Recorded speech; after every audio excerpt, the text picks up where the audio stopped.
Good afternoon, everyone. My name is Mark Halali, and I'm the head of sales for AYOXXA Biosystems here in the United States. I would like to welcome you all to the LUNARIS webinar of this month, and we'd like to thank each and every one of you for taking the time out of your schedules in order to attend. We hope you find the presentation both informative and relatable to the work that you all do on a daily basis. To introduce our speaker today, he's our in-house expert and field application scientist, Dr. Alex Corrali. So without further ado, I'd like to turn the controls over to him so we can get started. Just as a housekeeping note, please hold all your questions until the end of the presentation or utilize the chat function located within the webinar.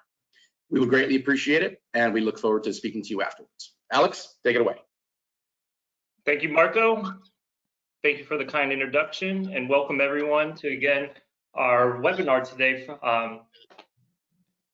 As you can guess from the title, today we're going to be talking about cytokine storm. And we're going to be giving a little bit different from our previous webinars. First one, we were talking more about our equipment and technology. And here we actually want to give some actual use cases and how our technology is being employed in the field. And so without further ado, we're going to start off with what is cytokine release syndrome or cytokine storm. Cytokine storm is characterized by a hyperactivation of the immune response. This excessive cytokine release then in turn can cause an acute inflammatory effect, which then can lead to organ dysfunction, multi-organ failure, and possibly death. There are various triggers that can cause cytokine storm, such as therapies, for example, CAR T-cell therapy, pathogens, and autoimmune disorders.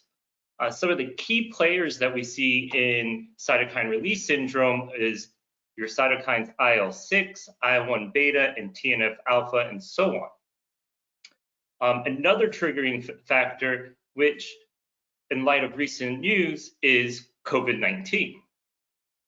However, there has been a controversial debate on whether the term cytokine storm reflects the immune response in COVID-19 correctly, because the concentration of detected IL-6 were lower in comparison to other causes of cytokine storms, such as septic shock. However, others believe, and other experts believe, that it's not the absolute concentration of a certain cytokine that is decisive for the definition, but rather the process of systemic inflammation leading to secondary organ dysfunction. So that thereby expanding the original definition of cytokine storm. And so rather than concentrating on this single cytokines, for example, IL-6, there are multiple clinical and serological parameters that is important for detecting or establishing an early warning system, treating cytokine storm, or preventing in therapy or therapeutic development, as well as distinguishing from an efficient immune response. Furthermore, cytokine monitoring is especially important and is critical for evaluating such parameters. And one method for cytokine monitoring, what here at AYOXXA that we offer, is multiplex protein analysis. So I'm going to take a few moments and just kind of go over our technology before we get into the actual use cases. So what is multiplex?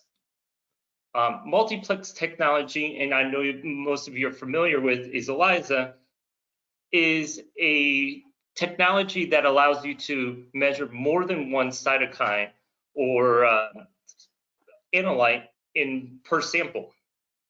So instead of looking at just one like you traditionally would for an ELISA, you can measure up to, and for our kit, up to 12 analytes.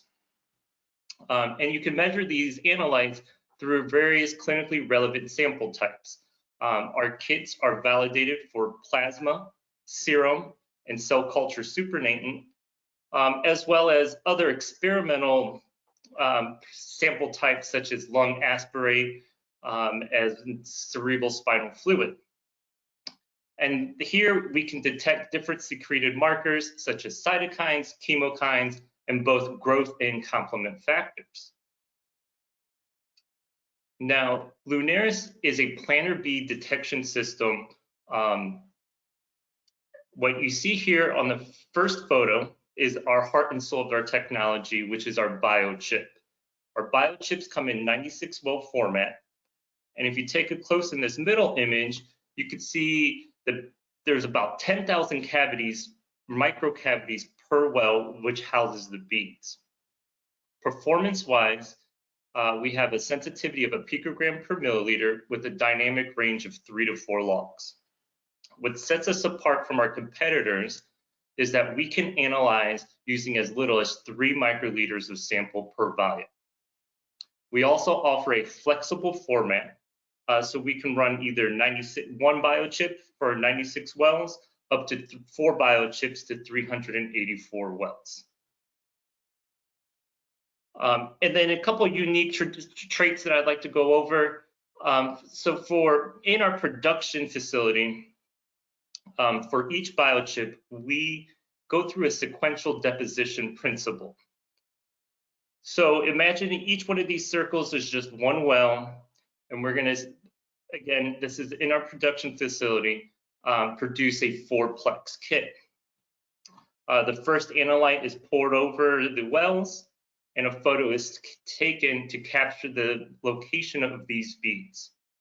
And then the second analyte, and so on, with the photo being taken in between each bead deposition. And then finally, once the last photo is taken, the bead coordinates are then stored on one of these chip-specific data files, which you will receive with your kit.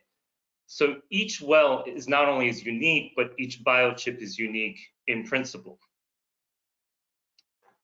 Another unique characteristics of our reader is that we offer real-time imaging. So as you scan each biochip, you're going to see both a microscopic bright field image as well as a fluorescent image. So the LUNARIS platform actually consists of 3 components. Our kits, which pictured here, includes all reagents necessary to perform a multiplex. Our LUNARIS reader, which is a dedicated benchtop device. It's about the size of a laser printer, and it has a load and read or plug and play fashion. So as you're just going to plug put the plate in and just press read, very easy to use. Time-wise, it takes about 12 to 15 minutes per biochip, up to 1 hour for 384 samples. And then just a couple other things I'd like to say is that our reader is actually, is maintenance free. No regularly scheduled maintenance is required. And then our third component is the LUNARIS software. This is truly user-friendly software coming from the field.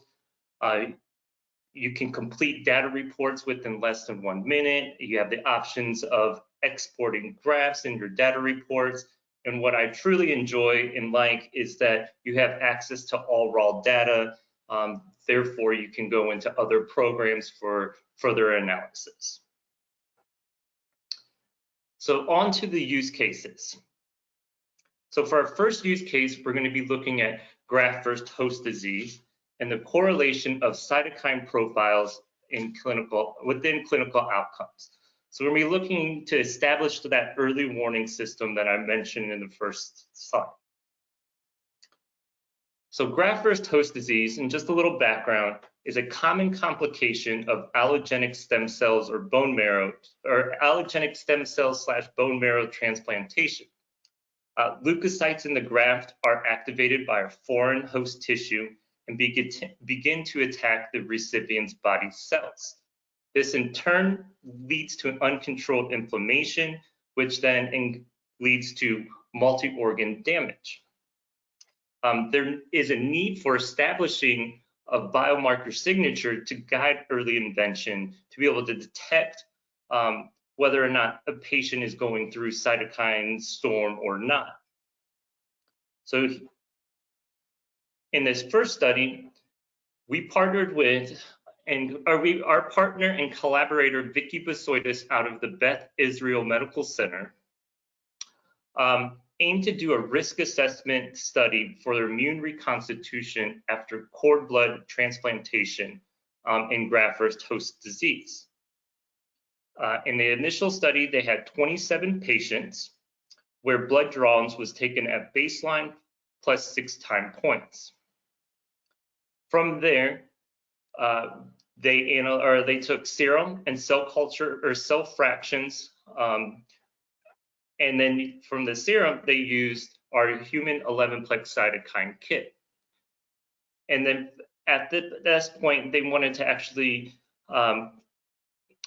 analyze the results from the cytokine kit and compare it or correlation to the cell fractions. So I'll actually go into more detailed about the results, but we have which cytokine or biomarkers upregulated, downregulated in the different white blood cell subtypes. This study actually had an early impact for intervention in acute graft-versus-host disease. And I do want to mention that this was actually a poster presentation at ASH in 2017 that won an award. So if we look at the results, you can see the correlation levels for each biomarker and cellular subtype for the study. The biomarker signatures are apparent within 1 to 2 months after treatment. They found that inflammatory cytokines such as interferon gamma, IL-6, and TNF-alpha are increased 1 to 2 months after umbilical cord blood transplantation, followed by a subsequent decline, with the exception of interferon gamma, which remained relatively stable throughout.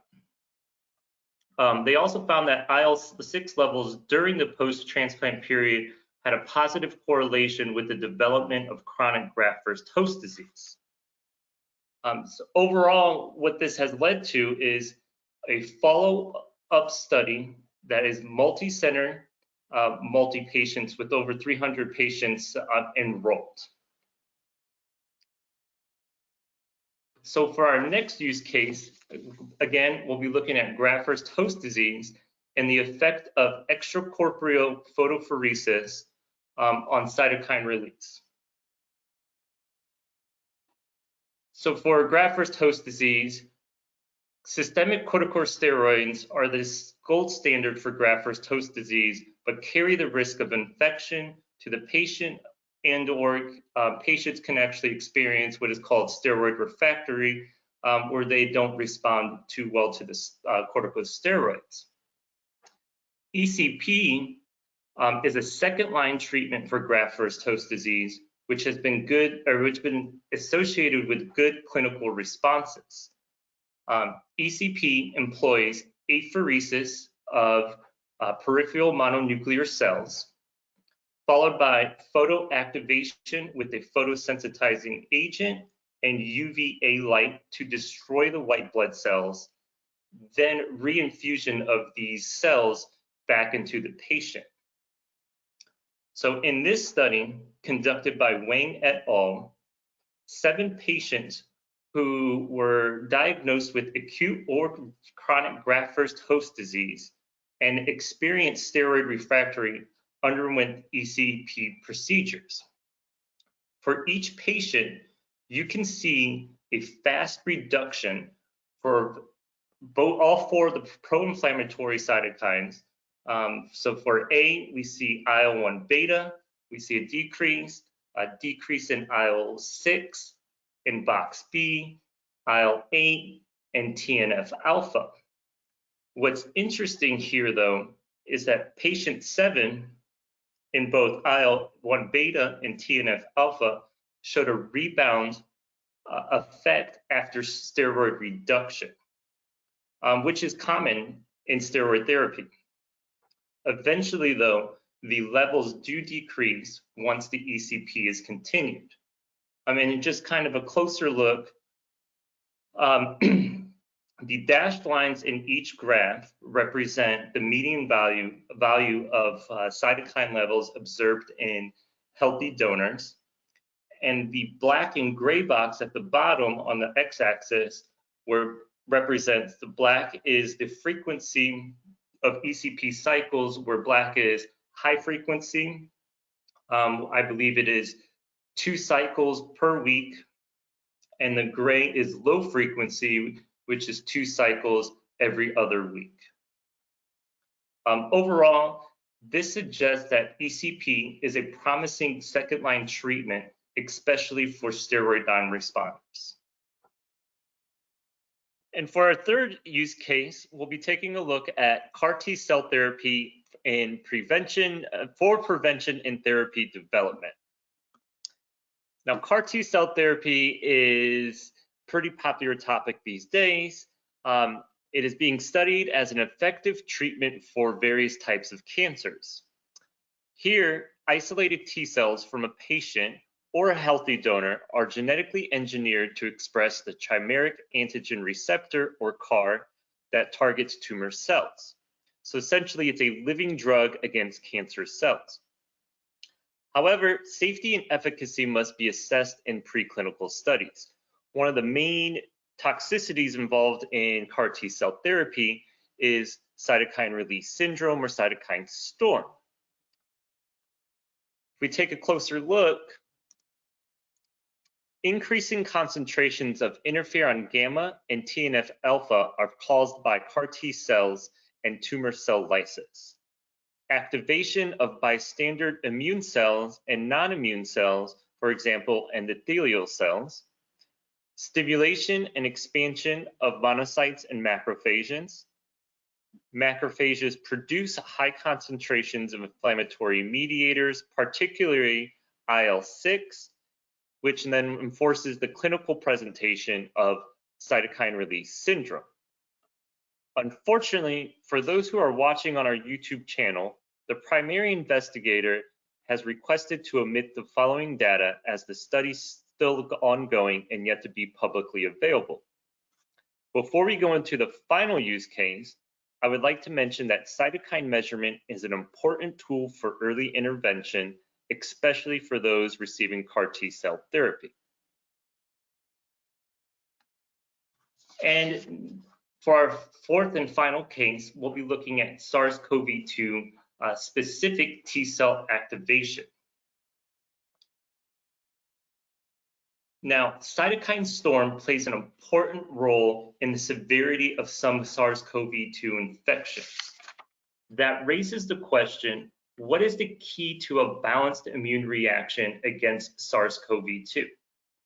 Before we were looking at an overreactive immune response, but now we will take a look at a specific immune response. So in an attempt to better understand this question, Nina Labert and Antonio Bertoletti from Duke NUS Medical School recently published a paper where they examined asymptomatic and symptomatic patients or individuals, SARS-CoV-2 positive patients, and then stimulated whole blood collected from these patients with individual peptide pools. Once stimulated, the serum was collected and then analyzed using our human 11-plex cytokine kit. What they found is that the SARS-CoV-2 specific T cells of asymptomatic patients, here labeled in blue, produced higher quantities of interferon gamma and IL-2. However, there is a high variance in symptomatic patients, especially for TNF alpha, IL-1 beta, and IL-6. And this could be explained by the differentiation between severe symptomatic and mild symptomatic patients. Also elevated was interferon gamma and the interferon gamma and IL-2 in asymptomatic patients. So for the whole story, what I do suggest is a whole story for the key to a balanced immune response, please take a look at their paper, which was just published in the Journal of Experimental Medicine. To summarize these cases, just want to take just a few moments to show that cytokine monitoring is especially important for cytokine release syndrome, for establishing an early warning system, as shown with the use case from Vicky Besoides in graft-versus-host-disease, treatment of cytokine release syndrome, prevention in therapy development, as we saw in CAR T cell therapy, and distinguishing from an efficient immune response, which we just saw in our SARS-CoV-2 example. Now, LUNARIS is a multiplex protein analysis where you can achieve more from less. Remember, it only takes approximately 3 microliters of sample needed per well. It's robust and reproducible using the planar bead-based detection system. It's modular and scalable, where you can use anywhere from 1 biochip for 96 wells up to 384 or 4 biochips. And our kits are validated for specified matrices. At this time, I would actually encourage you to take a look at our website to see more information. You'll be able to find all our products listed on our website. Here, for example, the kits that I mentioned mostly throughout this presentation are our mouse 12-plex cytokine kit and our human 11-plex cytokine kits, which is our flagship kits. You'll be able to find the biomarkers, which species, as well as the limits of detection, lower limits of quantification, upper limits of quantification. Another example here, I list our chemokine kits. Again, I won't go through each of the biomarkers, but you will be able to find this on our website and looking as well as the limit of detections. Also on our website, you'll be able to find publications. Here are the selected publications, just a few from our presentation today, which used our LUNARIS technology. We also have application notes where we work with our customers and collaborators to help out for those experimental sample types. We recently published an application note for cytokine monitoring in human tears. And with that, I want to thank everyone. I want to thank our collaborators, customers, etc., for allowing us to use this data for today's webinar. And if you have any questions, please either reach out to support@ayoxxa.com, or we'll take a couple questions. Just go ahead and type it into the chat function, and we'll get to it here shortly.